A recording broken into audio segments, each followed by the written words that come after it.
continue. Okay, yes, I did hit the wrong button. All right, good morning, everybody. So today we are going to start a new story called Dragon. It's kind of what's known as a twisted fairy tale or a fractured fairy tale. So before we talk about what that means, who can tell me what you know about fairy tales in general? They're fictional. I didn't understand that. They're fictional. They are fictional. Very good. What else do we know? They have like mystical creatures in them. They might have mystical creatures, creatures that are sort of extraordinary and aren't human. They might have, they might have some kind of powers or weird mystical dragon type creatures. Paige, what else? Don't they have a lesson?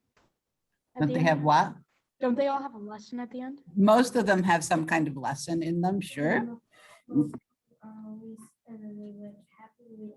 Yes, most of them, and they live happily ever after because someday my prince will come. Not. And then sometimes they'll start once upon a time. They usually start with once upon a time. Very good. Oh. Yeah, and they usually come from like ancient times. They lots of fairy tales were told to try to keep kids safe and in the village. So they would tell stories about those mythical creatures outside of the village, right? To keep the kids in the village and safe so they wouldn't wander off, right? Okay, good. So they lied to him to keep him safe. It was a white lie. It's okay. Yeah, kind of. So a fractured fairy tale or a twisted fairy tale is something that takes the fairy tale structure and sort of twists it up a little bit. It's not going to have those expected endings perhaps, or they're just going to, this story, I think you guys enjoy. Kids usually enjoy the story. It's kind of a silly one, and there's sort of a refrain that comes up again in the story that I usually have you guys read together and just be funny and silly with it.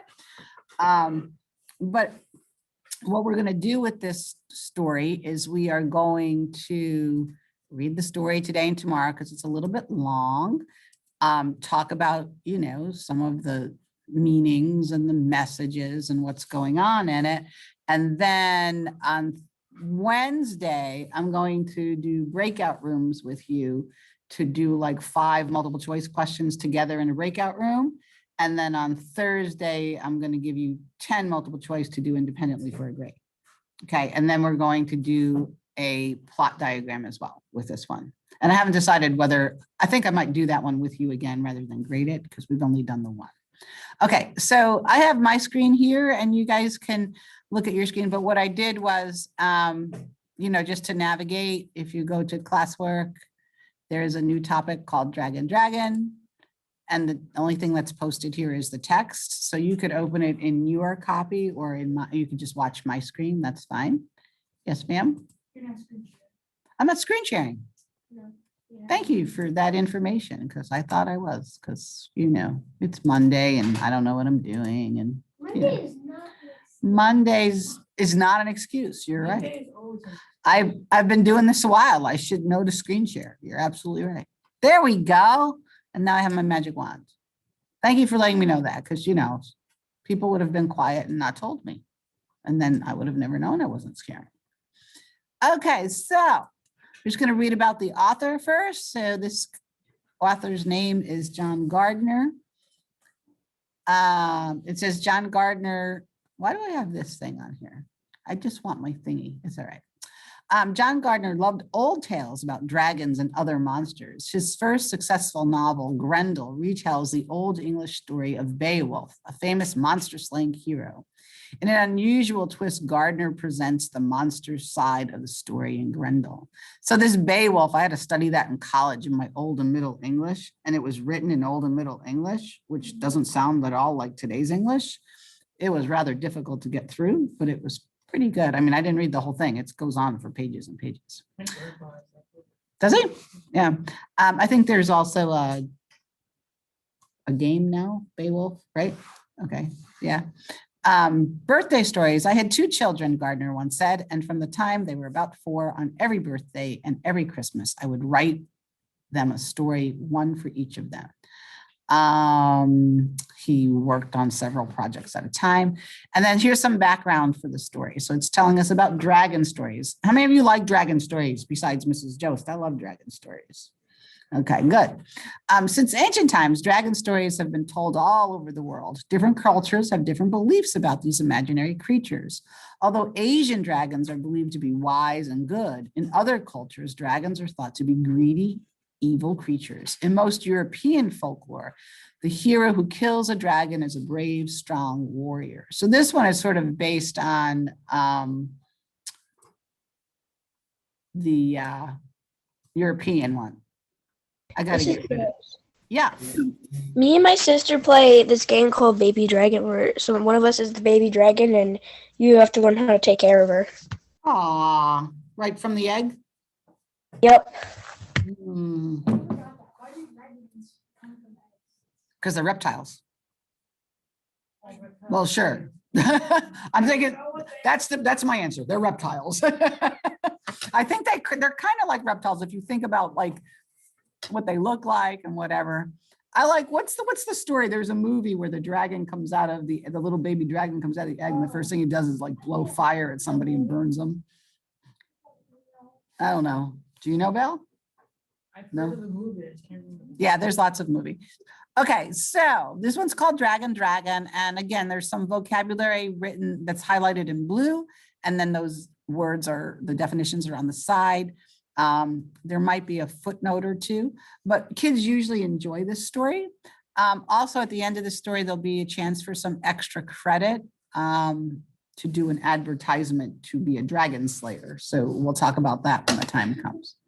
Okay, so I'm going to try this. I'm wearing my bifocal contacts. I don't know how this is going to work on the screen, but we're going to give it a whirl. All right, Dragon Dragon. There was once a king whose kingdom was plagued by a dragon. Plagued means troubled or deeply annoyed. So this dragon is bothering the kingdom. The king did not know which way to turn. The king's knights were all cowards who hid under their beds whenever the dragon came in sight. So they were of no use to the king at all. And the king's wizard could not help either because being old, he had forgotten his magic spells. Nor could the wizard look up the spells that had slipped his mind, for he had unfortunately misplaced his wizard's book many years before.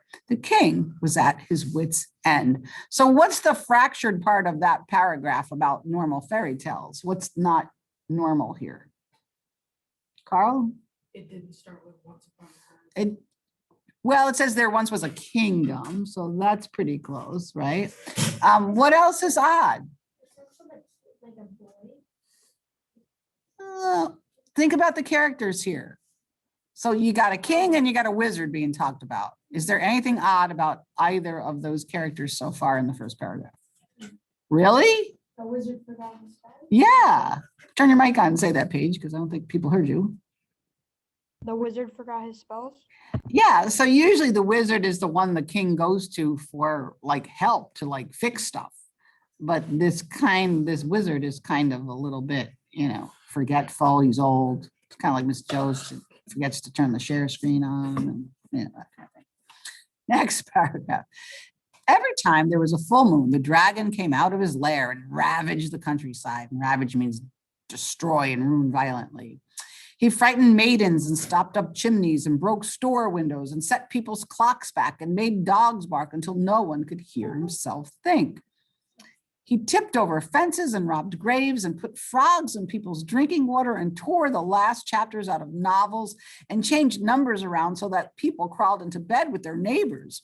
He stole spark plugs out of people's cars and put firecrackers in people's cigars and stole the clappers from the church bells and sprung every bear trap for miles around so the bears could wander wherever they pleased. Okay, again, what's out of place in that description of what the dragon's doing? There's one thing that's really out of place for a fairy tale time. Yeah, there were no cars in fairy tale times, right? Usually fairy tales take place when there was kings and castles and horses and buggies, wagons too, maybe. Huh? Right. Yeah. Okay. Next paragraph. And to top it all off, he changed around all the roads in the kingdom so that people could not get anywhere except by starting out in the wrong direction. That, said the king in a fury, is enough. And he called a meeting of everyone in the kingdom. Now it happened that there lived in the kingdom a wise old cobbler who had a wife and 3 sons. Does anybody know what the word cobbler means? It's an old word, or what a cobbler does. Do you know, Paige? Isn't it somebody who makes shoes? Yes, a cobbler, and you might want to, make a note on your page. If you're on your page, it's a shoemaker. You don't call them cobblers anymore. I'm just going to write shoe there. Okay, so it's someone who makes shoes and boots for people. Now they're done by machines. So the cobbler and his family came to the king's meeting and stood way in back by the door. For the cobbler had a feeling that since he was nobody important, there had probably been some mistake. And no doubt the king had intended the meeting for everyone in the kingdom except his family and him. Ladies and gentlemen, said the king when everyone was present, I've put up with that dragon as long as I can. He has got to be stopped. All the people whispered amongst themselves, and the king smiled, pleased with the impression he had made. But the wise cobbler said gloomily, it's all very well to talk about it, but how are you going to do it? How are you going to do it? And now all the people smiled and winked as if to say, well, king, he's got you there. The king frowned. It's not that his majesty hasn't tried, the queen spoke up loyally. Yes, said the king. I've told my knights again and again that they ought to slay that dragon, but I can't force them to go. I'm not a tyrant, and a tyrant is a ruler who is cruel and hard, right? Why doesn't the wizard say a magic spell, asked the cobbler. He's done the best he can, said the king. The wizard blushed and everyone looked embarrassed. I used to do all sorts of spells and chants when I was younger, the wizard explained, but I've lost my spell book and I begin to fear I'm losing my memory too. For instance, I've been trying for days to recall one spell I used to do. I forget just now what the deuce it was for. It was something like bimble, wimble, cha, cha, choof. Suddenly, to everyone's surprise, the queen turned into a rose bush. Oh dear, said the wizard. Now you've done it, groaned the king. Poor mother, said the princess. I don't know what could have happened, the wizard said nervously, but don't worry, I'll have her change back in a jiffy. He shut his eyes and racked his brains for a spell that would change her back. But the king said quickly, you had better leave well enough alone. If you change her into a rattlesnake, we'll have to chop off her head. Meanwhile, the cobbler stood with his hands in his pockets, sighing at the waste of time. About the dragon, he began. Oh, yes, said the king. I'll tell you what I'll do. I'll give the princess's hand in marriage to anyone who can make the dragon stop. It's not enough, said the cobbler. She's nice enough. She's a nice enough girl, you understand. But how would an ordinary person support her? Also, what about those of us that are already married? So, normally that would be like a really good thing for the king to offer his daughter's hand in marriage, right? But the cobbler's like, I don't think so, dude. Right? All right. In that case, said the king, I'll offer the princess's hand or half the kingdom or both, whichever is most convenient. So what do you think about the king's character here so far? He just wants a dragon gone, but what do you think about the way he behaves and how he talks to people? And does he act like he's a king? No. Is he decisive? No. Right? Just by decisive, like, does he make a decision and stick with it? No, he sort of like goes back and forth, like, well, okay, if you don't want her hand in marriage, I'll give you this or both or whatever you want. Like, okay. Nobody's awake around here. Okay, here we go. The cobbler scratched his chin and considered. It's not enough, he said at last. Bella, you really don't need your pencil right now, so you should probably put that stuff away. All right. Let me try that again. Where was I? The cobbler scratched his chin and considered it. It's not enough, he said at last. It's a good enough kingdom, you understand, but it's too much responsibility. Take it or leave it, the king said. I'll leave it, said the cobbler, and he shrugged and went home. But the cobbler's eldest son thought the bargain was a good one, for the princess was very beautiful, and he liked the idea of having half the kingdom to run as he pleased. So he said to the king, I'll accept those terms. Your Majesty, by tomorrow morning, the dragon will be slain. Bless you, cried the king. Hooray, hooray, hooray, cried all the people, throwing their hats in the air. The cobbler's eldest son beamed with pride, and the second eldest son looked at him enviously. So he looked at him with jealousy, right? The youngest son said timidly, shyly, excuse me, Your Majesty, but don't you think the queen looks a little unwell? If I were you, I think I'd water her. Thank you for chuckling there, Carl, because that's funny. Don't give me that look, Paige. I can see you close up over here. Don't give me that look, Paige. That's funny. Should be funny if you were awake. Anyway, where was I? Well, enviously. Oh, water the queen there. Good heavens, cried the king, glancing at the queen, who had been changed into a rosebush. I'm glad you mentioned it. Now, the cobbler's eldest son was very clever and was known far and wide for how quickly he could multiply fractions in his head. He was perfectly sure he could slay the dragon by somehow or other playing a trick on him. And he didn't feel that he needed his wise old father's advice, but he thought it was only polite to ask. And so he went to his father, who was working as usual at his cobbler's bench, and said, well, father, I'm off to slay the dragon. Have you any advice to give me? The cobbler thought a moment and replied, when and if you come to the dragon's lair, recite the following poem. So you know what the dragon's lair is? Like a cave. Okay. So this is the part of the story that you guys can repeat as with it, because it gets repeated. So he wanted the father gives him this poem to recite. Dragon, dragon, how do you do? I've come from the king to murder you. Say that. Came from the king to murder you. You guys are no fun. You're supposed to do it with emphasis. Anyway, say it very loudly and firmly, and the dragon will fall, God willing, at your feet. How curious, said the eldest son. And he thought to himself, the old man is not as wise as I thought. If I say something like that to the dragon, he will eat me up in an instant. The way to kill a dragon is to outfox him. And keeping his opinion to himself, the eldest son set forth on his quest. So the eldest son, goes to his father for advice. He listens to his father's advice, but he thinks his father's kind of a nut job, right? But he doesn't say that to his father. He keeps that to himself, which is the right thing to do. You could think whatever you want, whenever you want. You just don't always have to say it, right? And show disrespect. So he knows enough to not show his father the disrespect, like, you're crazy, Dad, I'm not listening to you, right? Okay. Sounds a little crazy.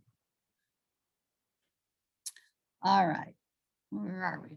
When he came at last to the dragon's lair, which was a cave, the eldest son slyly disguised himself as a peddler and knocked at the door and called out, hello there. What's a peddler?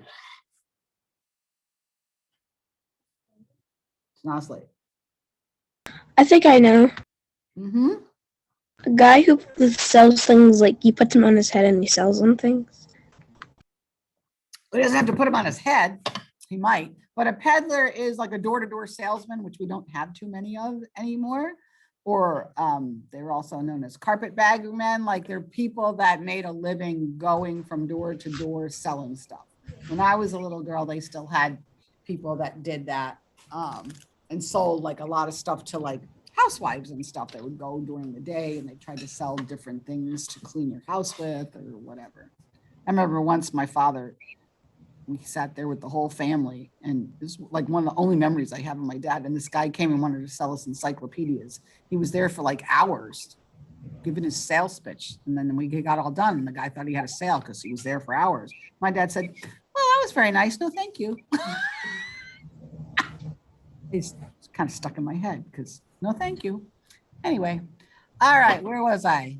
Hello there. There's nobody home, roared a voice, which means what? There's somebody there. Somebody's home. Right. The voice was as loud as an earthquake, and the eldest son's knees knocked together in terror. I don't come to trouble you, the eldest son said meekly. I merely thought you might be interested in looking at some of our brushes. Or if you'd prefer, he added quickly, I could leave our catalog with you and I could drop by again, say early next week. I don't want any brushes, the voice roared, and I especially don't want any brushes next week. Oh, said the eldest son. By now his knees were knocking together so badly that he had to sit down. Suddenly a great shadow fell over him, and the eldest son looked up. It was the dragon. The eldest son drew his sword, but the dragon lunged and swallowed him in a single gulp, sword and all, and the eldest son found himself in the dark of the dragon's belly. What a fool I was not to listen to my wise old father, thought the eldest son, and he began to weep bitterly. So, do you think the father's advice would have helped him? Very much so. Maybe very what? Very much so. Very much so? Really? How would it have helped? Maybe. Maybe. But what he did didn't work either, right? So one of the things we didn't talk about fairy tales was most fairy tales have an element of 3 in them somewhere, right? 3 sisters in Cinderella, the 3 bears, folk tales, fairy tales, right? If you start thinking about that and you notice 3s, it comes up in fiction a lot, not just fairy tale fiction, but the element of 3 comes up a lot in writing. Okay, so the eldest son is in the dragon's belly, sword and all. Interesting. Well, sighed the king the next morning, I see the dragon has not been slayed yet. I'm just as glad personally, said the princess, sprinkling the queen. I would have had to marry that eldest son, and he had warts. Now the cobbler's middle son decided it was his turn to try. The middle son was very strong, and he was known far and wide for being able to lift up the corner of a church. He felt perfectly sure he could slay the dragon by simply laying into him, but he thought it would be only polite to ask his father's advice. So he went to his father and said to him, well, father, I'm off to slay the dragon. Have you any advice for me? The cobbler told the middle son exactly what he told the eldest. When and if you come to the dragon's lair, recite the following poem. Go ahead, you guys. What do you do? I've come from the king to murder you. Better. Thank you, the 3 ladies participating. Say it very loudly and firmly, and the dragon will fall, God willing, at your feet. What an odd thing to say, thought the middle son. The old man is not as wise as I thought. You have to take these dragons by surprise. But he kept his opinion to himself and set forth. When he came in sight of the dragon's lair, the middle son spurred his horse to a gallop and thundered into the entrance, swinging his sword with all his might. But the dragon had seen him while he was still a long way off, and being very clever, the dragon had crawled up on top of the door so that when the sun came charging in, he went under the dragon and on the back of the cave and slammed it into the wall. Then the dragon chuckled and got down off the door, taking his time, strolled back to where the man and the horse lie unconscious from the terrible blow.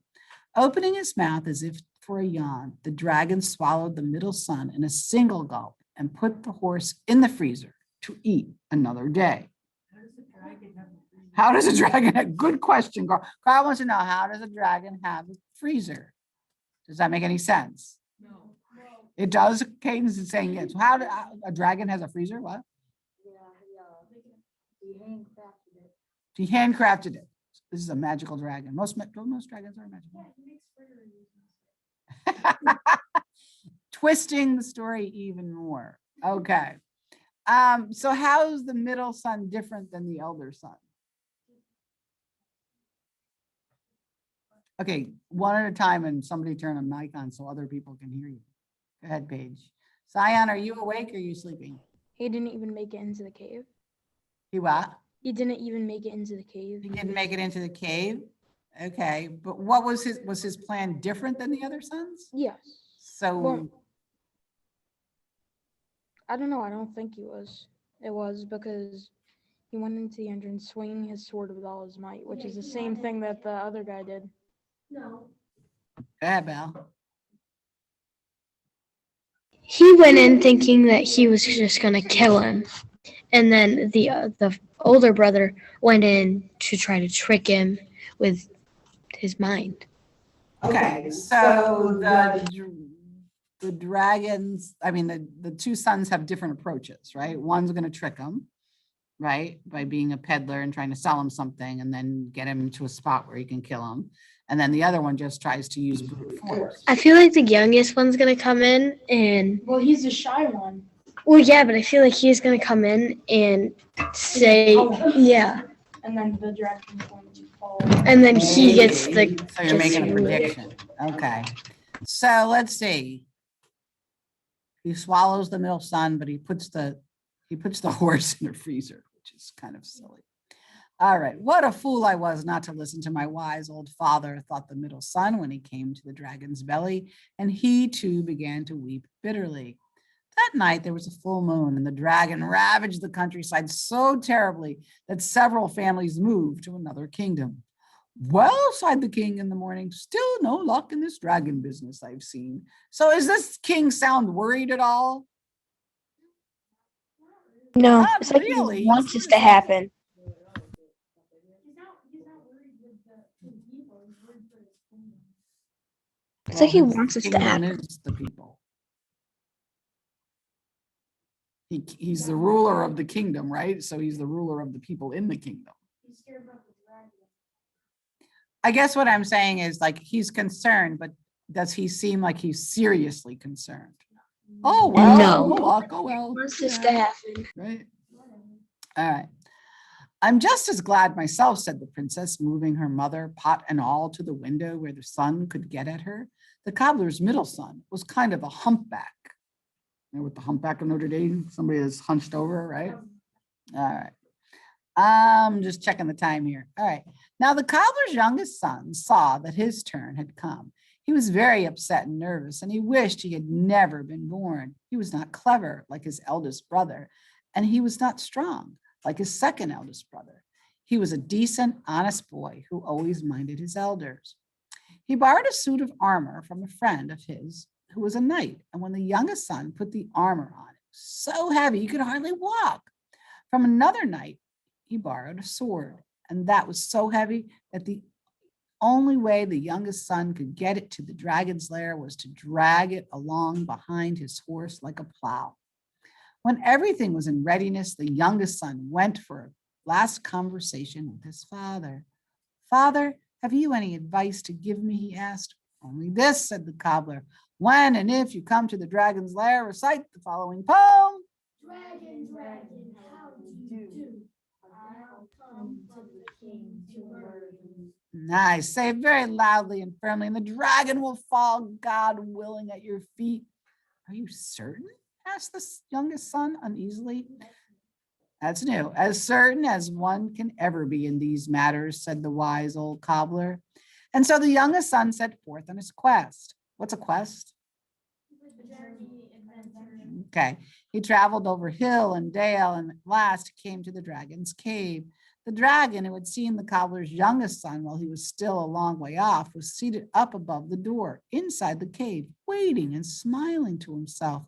But minutes passed and no one came thundering in. The dragon frowned, puzzled, and was tempted to peek out. However, reflecting that patience seldom goes unrewarded, the dragon kept his head up out of sight and went on waiting. At last, he could stand it no longer. The dragon craned his neck and looked. There, at the entrance of the cave, stood a trembling young man in a suit of armor twice his size, struggling with a sword so heavy he could lift only one end of it at a time. So reflecting means, he was thinking. Crane means he stretched his neck. He's going like this, right, to see. At the sight of the dragon, the cobbler's youngest son began to tremble so violently. His armor rattled like a house caving in.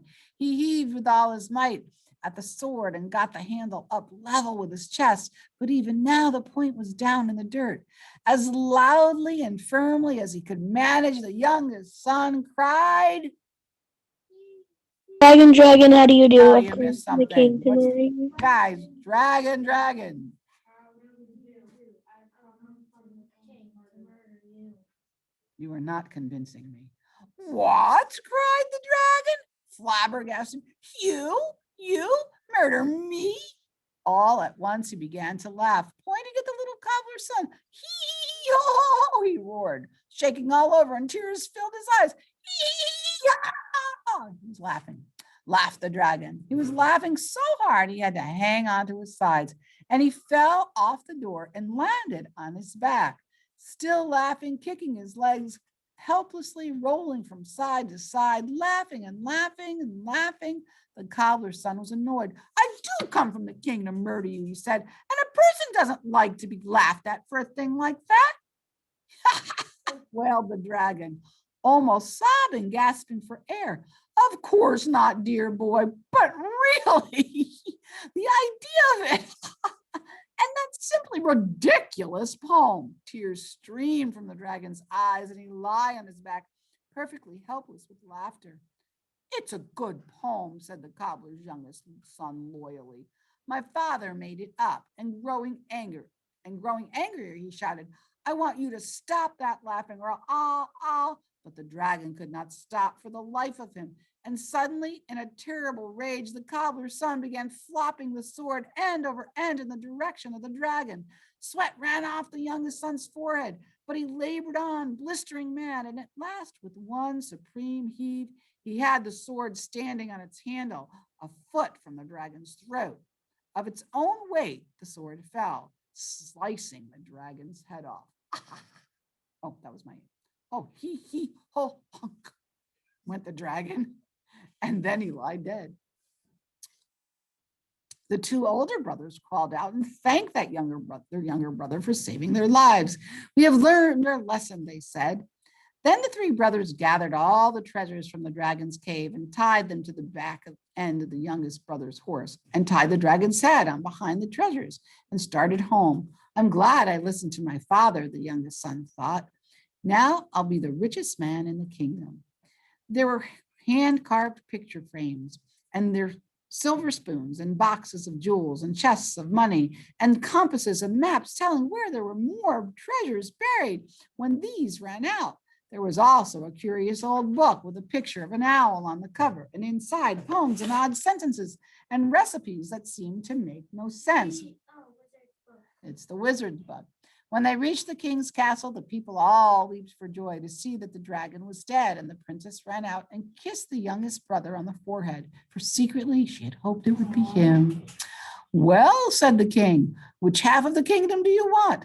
My wizard's book, exclaimed the wizard. He's found my wizard's book. He opened the book and ran his finger along under the words, and then said in a loud voice, thump, thump, blam. Instantly, the queen stood before them in her natural shape, except she was soaking wet from being sprinkled too often. She glared at the king. Oh dear, said the king, hurrying toward the door. He's in trouble. He's in trouble. Okay, just a goofy story. I think kids usually like the story. So I think since we finished this today, I thought it usually took me longer than that, but that's okay. Tomorrow we'll work together on doing the plot diagram, and then Wednesday we'll work together on doing some multiple choice, and then Thursday, Friday you'll do multiple choice on your own. How's that sound? Okay. Questions about this story? Anybody confused about anything? Nope. No. All right.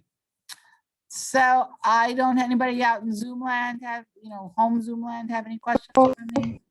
No, I don't have any questions. I didn't understand that. No, I don't have any questions. Okay. All right. Then I am going to stop sharing my screen. I am also going to end the meeting. Bye. Have a lovely day.